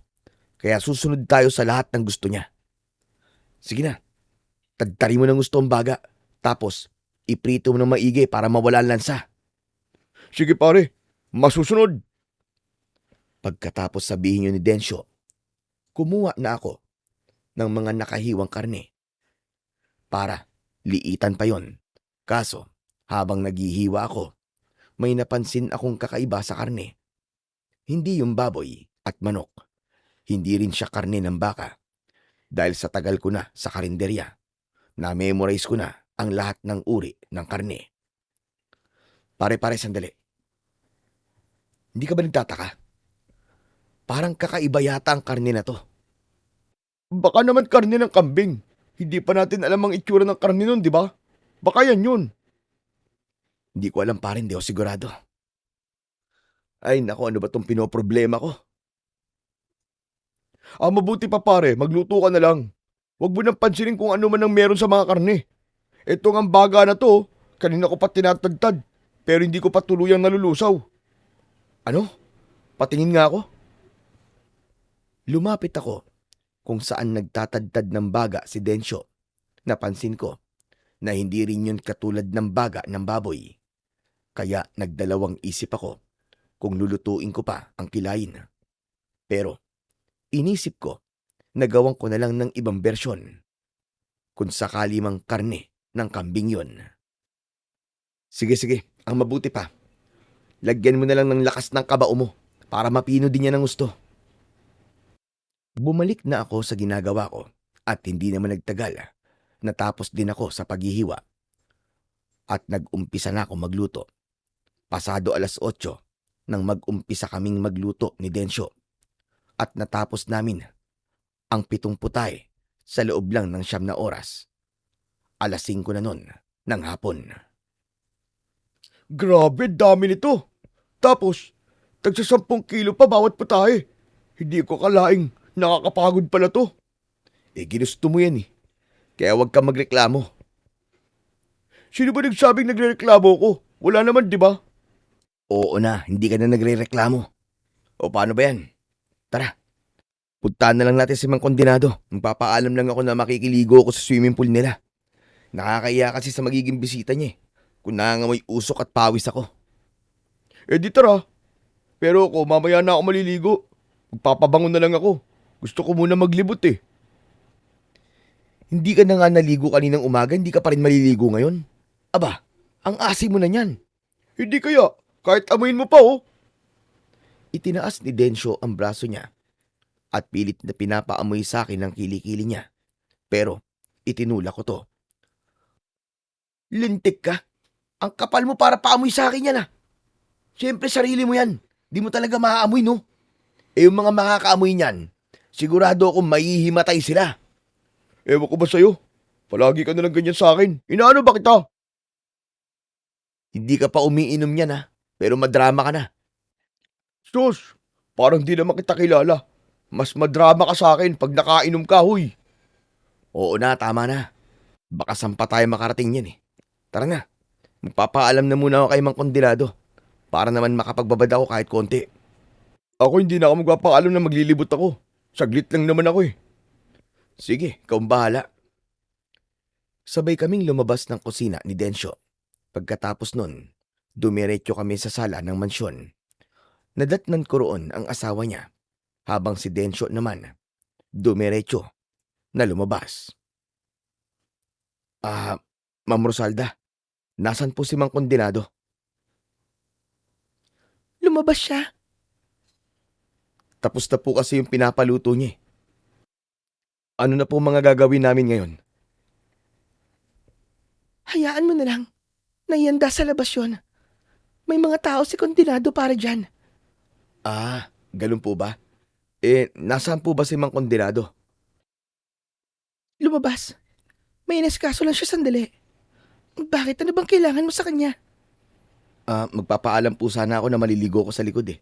Kahit sandali lang. Gusto ko lang po magbabad dun sa swimming pool. Umalis na kayo ng kasama mo. Habang maaga pa. Heto ang pera. 50,000 yan. Sobra pa yan sa pinag-usapan niyo ni Kontinado. Umalis na kayo. Bago pa mahuli ang lahat. Teka lang po. Parang kabastusan naman po yung kay Mang Kondenado. Siya po ang nagpapunta sa amin dito eh. Kung mahal mo pa ang buhay mo, susunod ka sa sinasabi ko. Ano po bang ibig niyo sabihin? Magsasalita pa sana si Rosalda, pero bigla na lang dumating si Mang Kondenado. Nakangiti ito habang nakatingin sa amin. O Waldo, tapos na ba kayo? Opo Mang Kondenado, tapos na po. Kung ganon, ihahanda na namin ang lahat. Rosalda, naibigay mo na ba ang pera sa kanya? Oo, Kontinado. Naibigay ko na. Kung ganon, umakyat ka na ron sa taas at maganda. Maya-maya lang ay mag-uumpisa na tayo. Hindi man lang sumagot si Rosalda. Naglakad na siya at umakyat siya sa pangalawang palapag. Naibigay na pala ng asawa ko ang bayad sa inyo. Kung ganon manatili muna kayo rito hanggang mamaya. Gusto kong maging bahagi kayo ng piyesta namin. Opo, salamat po. Ay, teka. Ngayon ko lang pala naalala. Lumabas po pala si Densyo, papasyal daw muna sandali. Matutuwa siya rito sa baryo namin dahil maraming magagandang mga dilag dito. Ikaw, may gusto ka bang gawin bago mag-umpisa ang pagdiriwang? Opo, maliligo po sana ako eh. Gusto ko po sana magbabad dun sa swimming pool. Sige lang, sasamahan ka ng isa sa mga tauhan ko. Hoy, kayo riyan. Samahan nyo nga ang kusinero natin. Naku, hindi na po. Nakakahiya naman. Ayos na po ako kahit mag-isa lang ako doon. Wala yun. Halos ilang buwan na rin tayo magkakilala. At masaya ko na naging magkaibigan tayo. Kaya wag mo nang tanggihan ang mga ginagawa ko para sa'yo. Kaya sige na. Humarap siya sa mga katulong niya at inutusan ng isa sa kanila. Nakuhaan ako ng masusuot na barong. Yun daw ang isuot ko pagkatapos kong maligo. Salamat po Mang Kondenado. Ay, mali. Dapat po yata Don Kondenado. Ayos na yung una. Hindi mo naman kailangan maging formal sa akin. Magkaibigan na kasi tayo. Nginitian ko na lamang siya at nagpaalam na ako na maliligo na. Pagdating ko sa likod ng bahay nila, hinawakan ko ang tubig ng swimming pool. Napangiti ako dahil hindi malamig yon. Kaya naman, naghubad na ako ng pang-itaas at diretso ng tumalon sa tubig. Maya-maya lang, nakita kong may dumarating na isa pang katulong at binigyan ako ng maiinom. Naku, salamat po. Ilagay niyo na lang po dyan. Nang bitiwan niya yon, lumapit ako at hinawakan ng inumin. Napatingin ako sa taas at nakita ko sa bintana ang asawa ni Mang Kondenado. Umiiling ito na para bang may gustong sabihin, pero bigla na lang siyang tumalikod at narinig ko ang boses ni Mang Kondenado na para bang galit. Maya-maya lang, nawala sa tabi ng bintana ang babae at pumalit si Mang Kondenado. Tumingin siya sa akin na may nanlilisik na mga mata. Sabay nun, ang pabagsak niyang pagsara ng bintana. Maya-maya lang, sigaw naman ni Rosalda ang narinig ko. Dahil doon, nakalimutan kong inumin ang dinala nila para sa akin. Umahon na ako at nagbihis. Pagdating ko sa harap ng mansyon, marami ng tao at isa doon si Densyo na may akbay na 2 babae. Huy, Densyo! Densyo, halika na dito! May sasabihin ako sa'yo. Sige, sandali lang. Nakita kong hinalikan niya ang mga babae sa pisngi.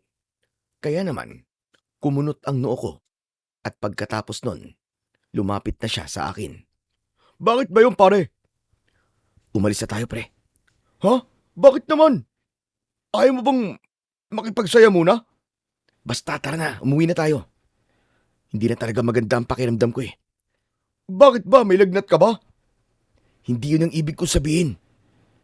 Pakiramdam ko kasi, may magaganap na hindi maganda eh. Tsaka, nasa akin naman na yung bayad nila. Pero pre, tignan mo naman, gabi na. Wala na tayong masasakyan yan. Meron pa naman siguro. Basta, ayoko na magtagal pa dito. Pero pre, sayang naman. Minsan lang tayo magsama sa mga ganitong galaan eh. Hindi yung pasulitin. Huwag ka mag-alala. Wala mangyayaring masama. Kita mo naman oh, napakapayapa ng gabi oh. Hindi naman to yung iniisip ko eh. Kasi pakiramdam ko, may magaganap na gulo sa baryo natin.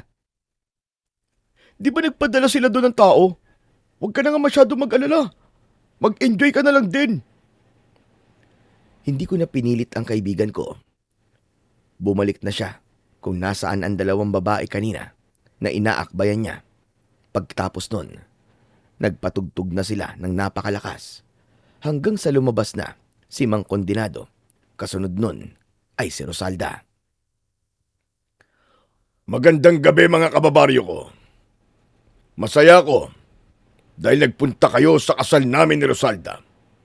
Ngayon, masasaksiyan nyo na ang aming pag-iisang dibdib. Napansin kong kakaiba ang kasal na yon dahil walang pare o kahit sino man na magbabasbas sa kanila. Maliban sa dalawang katulong na may dalang-dalawang maliliit na kutsilyo. Pagkatapos nun ay pareho nilang sinugatan ang kamay nila malapit sa may pulso. Matapos yun, napansin kong umiiyak si Rosalda at nakita ko sa braso niya ay may pasa at may bakas ng pagkakasampal sa mukha niya. Ididikit sana ni Mang Condenado ang kamay niyang may sugat sa parehong kamay ni Rosalda na may sugat din. Ngunit umatras si Rosalda. Ayoko, Condenado, ayoko. Maawa ka. Hindi ko matatanggap ang kasal na ito. Dahil kailanman ay hindi kita minahal. Rosalda, huwag mo kong ipahiya sa mga kababaryo natin. Ganun na rin sa mga tauhan ko. Hindi, Condenado. Itigil mo na to. Dahil kailanman ay hindi kita iibigin. Dahil isa kang halimaw. Halimaw! Napatigil ako ng mga oras na yon. Ganon din ang kaibigan ko at lumapit pa nga sa akin habang nakatingin sa nangyayari kina Rosalda at Mang Condenado. Pare, may atrasan yatang magaganap pa. Manahimik ka nga dyan. Baka mamaya may makarinig pa sa'yo eh. Matapos nun, ay pareho na kaming tumahimik ni Densyo. Bumalik ang tingin namin sa dalawang mag-asawa. Lumapit ka na rito, Rosalda. Huwag mong hayaang sa mismong kasal natin ay masaktan pa kita. Kahit patayin mo pa ako ngayong, Condenado. Hindi ako magpapakasal sa isang tulad mo. Lubha na akong nag-aalala ng mga sandaling yon dahil naguguluhan na rin ako sa mga nangyayari. Maya-maya lang, tumingin sa akin si Rosalda bago magsalita muli. Huwag mong pigilan ang galit mo, Condenado. Ipakita mo kung ano ka talaga. Hindi ba't hindi naman talaga ngayon ang araw ng kasal natin? Pero minadali mo. Para lang mapasayo ang kapangyarihan ko. Para lalo kang lumakas. At hindi lang yun. Dahil bitagan lahat ng ito. Manahimik ka, Rosalda! Nabigla kami ni Densyo nang bigla niyang sampalin si Rosalda. At dahil sa lakas nun, ay tumumba ito mula sa kinatatayuan niya. Maliban dun, napapaisip ako kung anong ibig sabihin ni Rosalda sa sinabi niyang bitag. Tama yan. Ganyan nga. Ipakita mo kung sino ka talaga. Huwag mo nang pigilan ang sarili mo at saktan mo pa ako. Ilabas mo kung gaano ka kalupit na demonyo ka. Tumigil ka na, Rosalda! At baka mapatay pa kita! Mapatay? Seryoso ka ba diyang kondinado? Mula nang pinatay mo, ang mga tao na nagpalaki sa akin, nung araw pa lang na yun ay patay na ako. Kaya kung papatayin mo ako ngayon, para ka lang pumatay ng patay na. Nang marinig ko ang sinabing yun ni Rosalda, ay kinutuban ako dahil alam kong hindi na talaga tama ang nangyayari. Gusto kong awatin sila pero pinigilan ako ni Densyo. Teka. Alam kong iniisip mo, pare. Huwag ka nang makialam. Away mag-asawa yan eh. Kahit na away mag-asawa pa yan, pare. Walang karapatan si Mang Kondinado para saktan ng ganyan ang asawa niya. May malalim na dahilan siguro. Lalo na ang mga sinasabi ni Rosalda. Hayaan mo na sila. Kesa naman madamay pa tayo dito. Hindi natin lugar to, tandaan mo. Nanahimik ako ng sandaling yon. Dahil nang muli akong tumingin kina Mang Kondinado, hawak-hawak niya na ang leeg ni Rosalda. Sisirain mo pa ang mga plano ko ngayong gabi.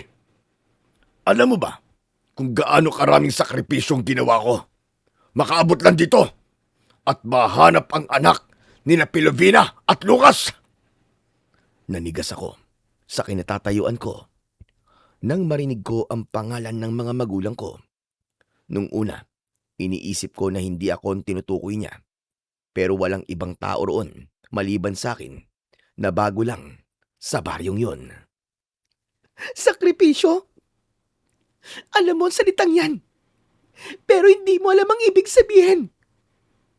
Dahil para kang bato na may buhay. Walang pakiramdam at walang awa. Si Waldo, hindi ba? Si Waldo ang tinutukoy mo. Siya ang gusto mong gantihan. Kahit alam mo naman sa sarili mo na ang angkan ninyo ang nagsimula ng lahat at dahilan ng kamatayan nila. Teka, anong ibig mo sabihin, Rosalda? Hindi na ako napigilan pa ni Densyo at lumapit na ako sa mag-asawang nag-aaway. Tumingin sa akin si Kondinado at nag-iba ang kulay ng mga mata niya. Naging purong pula yun. Sagutin niyo ang tanong ko. Anong ibig mong sabihin, Rosalda? Si Kondinado. Siya. Si Kondinado ang pumatay sa mga magulang mo ilang taon na ang nakakaraan. Siya ang aswang na kumitil sa buhay nila. Nang matapos sabihin yun ni Rosalda, sumigaw ng malakas si Kondinado at ibinalibag si Rosalda sa lamesa kung saan ang mga pagkain ay nakahanda. At dahil sa malakas na pagkakabagsak, nawalan ito ng malay. Matapos nun, tumayo lang si Kondinado sa harap ko habang malakas na tumatawa. Hayop ka, Kondinado. Pinapakita mo na mabuti ka. Pero ang totoo, masahol ka pa sa demonyo. Bakit ka nagagalit? Hindi ba't pantay lang ang nangyari? Pinatay ng mga magulang mo ang angkan ko. Habang ako naman, ay pinatay sila. Hindi ba tabla lang yon? Anong tabla ang pinagsasasabi mo? Kayo ang nag-umpisa ng gulo. Pinigilan lang kayo ng mga magulang ko. Tapos pinatay niyo sila. Kahit kayo naman talaga nag-umpisa. Kaya sabihin mo sa akin, saan ang sinasabi mong tabla doon? Tabla? Dahil nabawi ko ang buhay na ninakaw ng mga magulang mo. Hindi yung tabla, Kondinado. Dahil bago pa man mapatay nila nanay at tatay ang angkan mo, marami nang kinuwang inosenteng buhay ang angkan ninyo.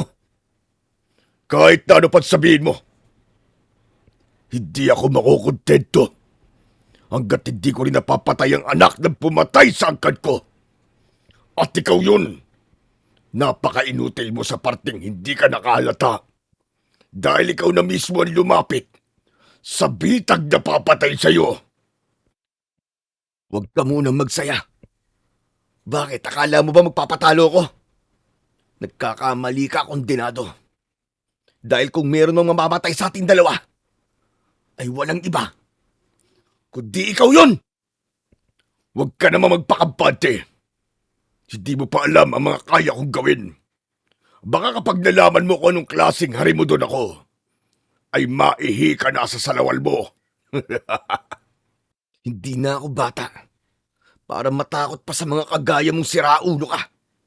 Kaya kong lumaban at kaya rin kitang patayin. Tumawa lang ng napakalakas si kondenado.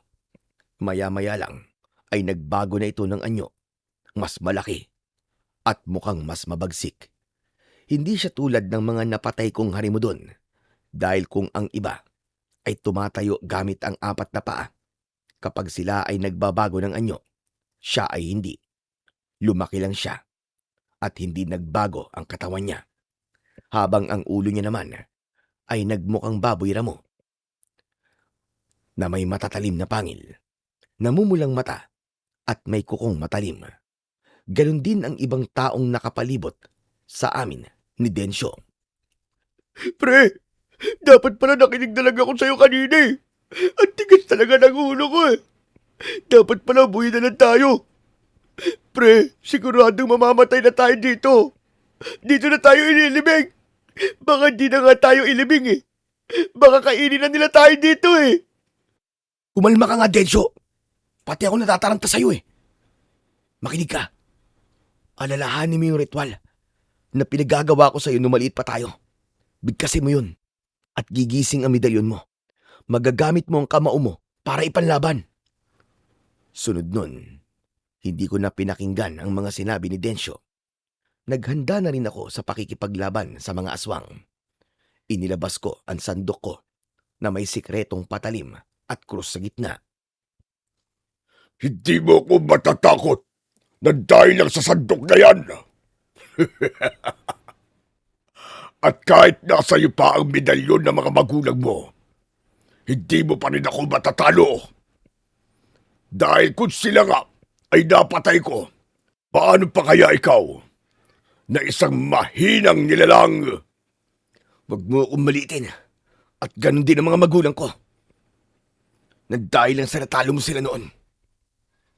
Dahil kabilang pa rin ako sa pamilya ng mga antingero na umubo sa dati niyong hukbo.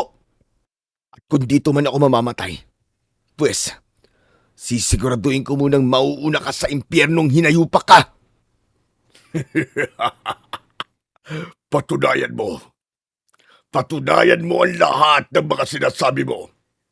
Dahil kung hindi, sisiguraduhin kong ikakahiya ka ng angkan mo dahil nagkaroon sila ng katulad mo, isang antigerong kusinero na namatay sa aking mga palad. Gunggong, huwag ka munang managinip ng gising. Dahil hindi mo pa ako napapatay. Nagyayabang ka na. Makikita na lang natin kung ano ang magiging resulta ng laban natin na to. Inilabas ko na ang nakatagong patalim sa sandok ko na may krus.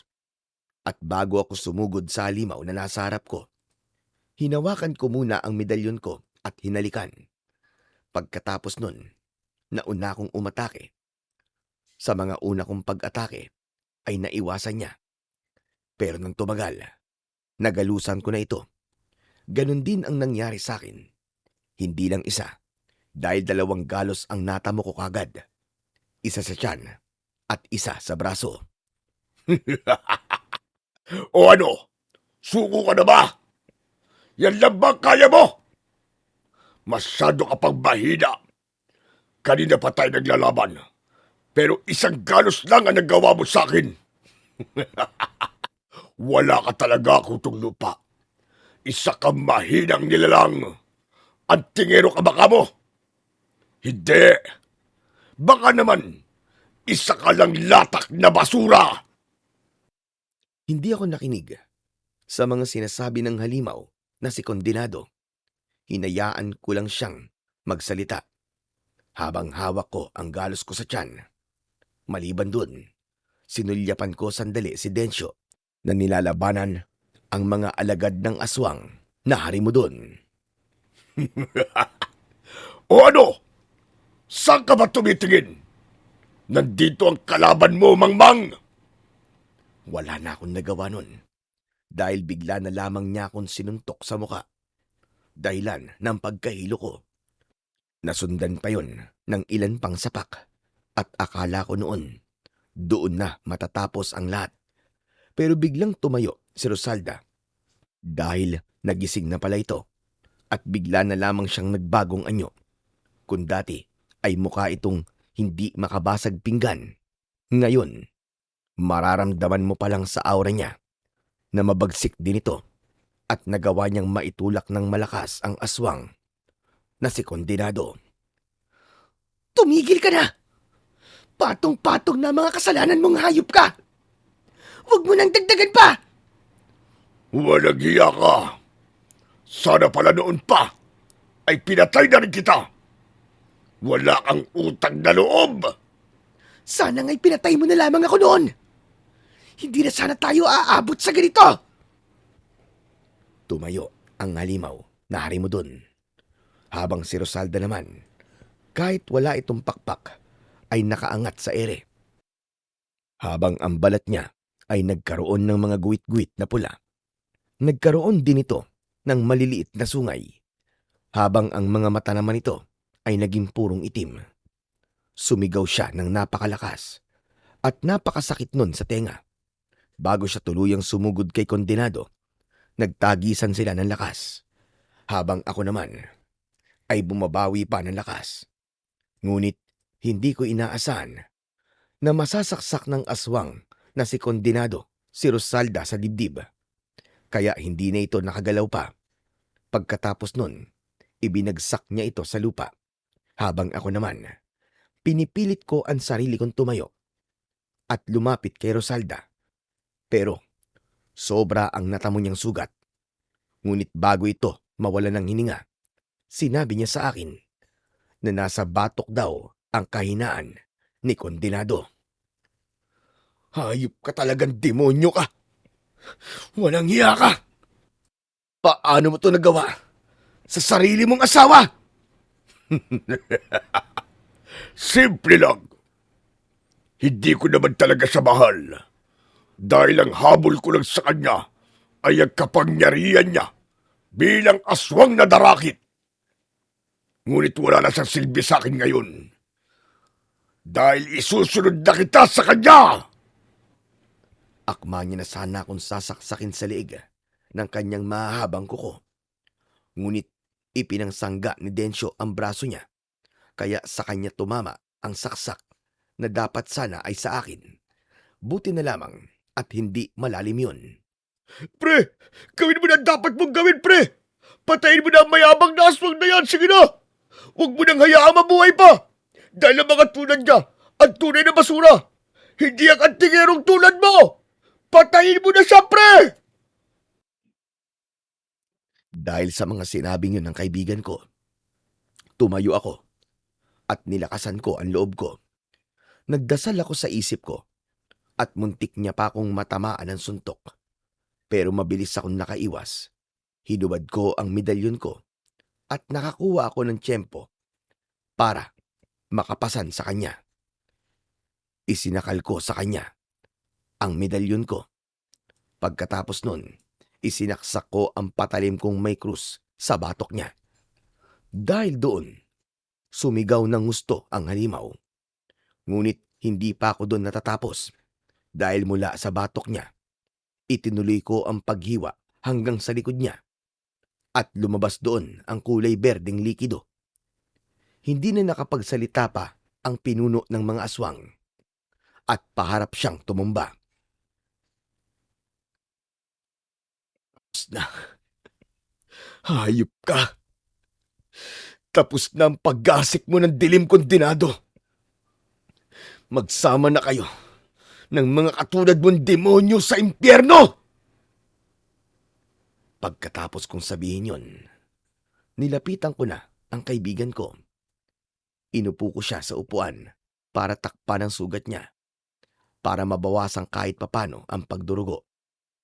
Bago kami umalis doon, Inilibing namin ng maayos ang katawan ni Rosalda at nang matapos na yon, pinaakbay ko ang kaibigan ko sa akin. Ginamit ko ang honor type jeep para kami ay makauwi. Pagdating namin sa baryo, nakita namin na napakaraming tao ang naghihintay sa amin. Nadatnan din namin ang mga pinadala ni Kondenado na patay na at nandoon din si Lolo. Suot ang medalyon niya, habang hawak naman niya ang latigo niyang buntot ng ahas. Ano nangyari sa inyong dalawa? Saan kayo nanggaling? Lolo Edgardo, mabang kwento eh. Sumabak po kami sa gulo. At napatay na po ni Waldo ang mga aswang na pumatay sa mga magulang niya. Pero, Lolo, wag ka. May ambag ako ha. Inubos ko kasi ang 2 dosenang aswang. Ay nako, heto na naman tayo. May tama ka na nga. Ang yabang mo pa rin. Uy pare, wag ka naman ganyan. Masakit eh. Uy, ikaw may utang ka sa akin ha. 4 na bote ng alak ha. Sinangga ko ang katawan ko para sa'yo eh. Ikaw dapat ang mamamatay nun, kundi dahil sa akin. Oo na. Ang ingay mo. Teka lang. Ang ibig niyo ba sabihin eh, galing kayo sa lungga ng mga hari mo doon? Ganun ba? Oo, Lo. Wala na. Patay na po ang hayop na si Kondenado. At dahil po yun sa tulong ni Rosalda at ni Densyo.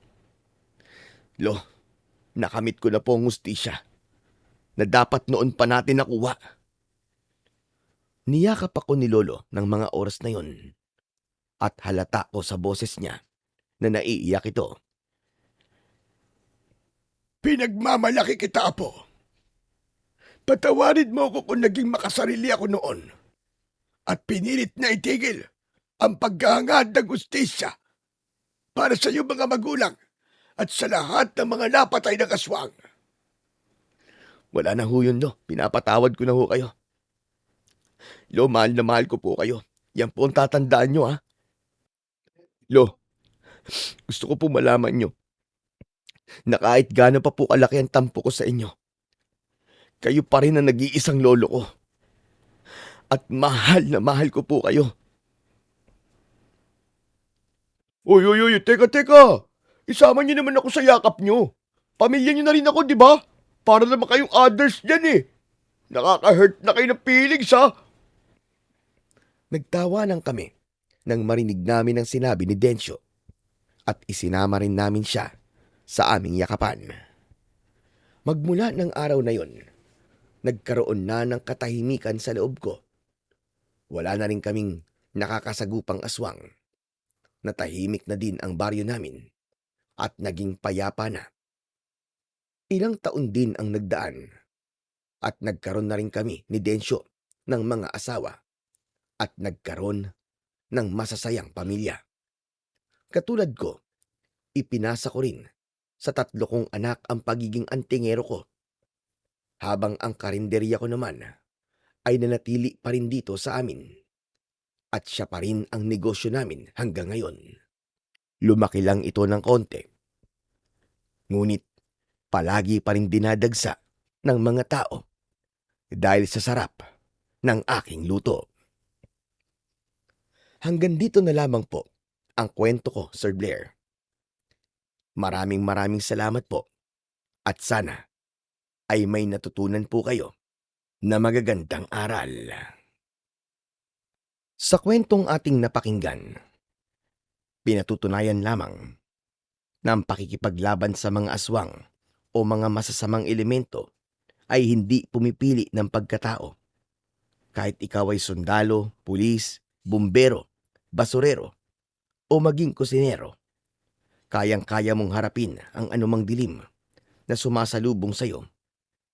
Hindi ito nasusukat sa estado sa buhay, kundi sa tibay ng iyong loob, sa tapang na hindi natitinag, at sa pananalig mo sa ating Panginoong Diyos na siyang tunay na pinanggagalingan ng lakas. Sapat sa bawat laban. Hindi ka nag-iisa. May gabay kang dala. Maging ito man ay mutya, anting-anting, o medalyon na sumisimbolo ng iyong paniniwala. Ngunit higit sa lahat, Ang pinakamakapangyarihang sandata ay ang iyong pananampalataya, gaya ng nasusulat. Magpakatatag kayo at magpakatapang. Huwag kayong matakot o manglupaypay sa harap nila, sapagkat ang Panginoong mong Diyos ay siyang sumasa iyo. Hindi kanya iiwan ni pababayaan man. Yan ay sinabi sa Deuteronomio 31:6. At kung may isang kaibigan kang tapat na handang samahan ka sa hirap at ginhawa, lalo kang nagiging matibay sa bawat pagsubok. Ipinapakita ng kwento na ang tunay na lakas ay hindi nasusukat sa pisikal na kakayahan o sa mga bagay na hawak natin, kundi sa lalim ng ating pananampalataya, sa tibay ng ating paninindigan. Ang mga mutya, anting-anting, o anumang simbolo ng paniniwala ay maaaring magsilbing paalala ng ating lakas. Ngunit ang tunay na kapangyarihan ay nagmumula talaga sa loob, sa pusong may tapang, at sa isip na hindi madaling panghinaan.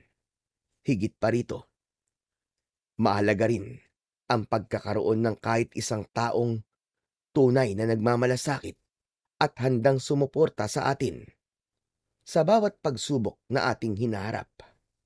Ang pagkakaroon ng kasama, hindi kaiiwan, ay nagbibigay ng lakas ng loob upang magpatuloy, lumaban at manindigan. Sa ganitong paraan, natututunan natin na ang tagumpay laban sa anumang uri ng kadiliman ay bunga ng pagkakaisa, pananampalataya at walang sawang pagtitiwala sa ating Panginoong Diyos. At sa ating panghuling mensahe, sa mundong puno ng hamon at hindi inaasahang pagsubok, piliin mong maging matatag at huwag hayaang manaig ang takot sa iyong puso. Tandaan mo na hindi mo kailangan maging perpekto upang maging matapang. Ang mahalaga ay ang iyong kagustuhang lumaban para sa tama at ang iyong pananalig na may gabay kang mas mataas kaysa sa iyong sarili. Yakapin mo ang lakas na ibinigay sa iyo ng Diyos at gamitin mo ito hindi lamang para sa iyong sarili, kundi para sa kapakanan ng iba.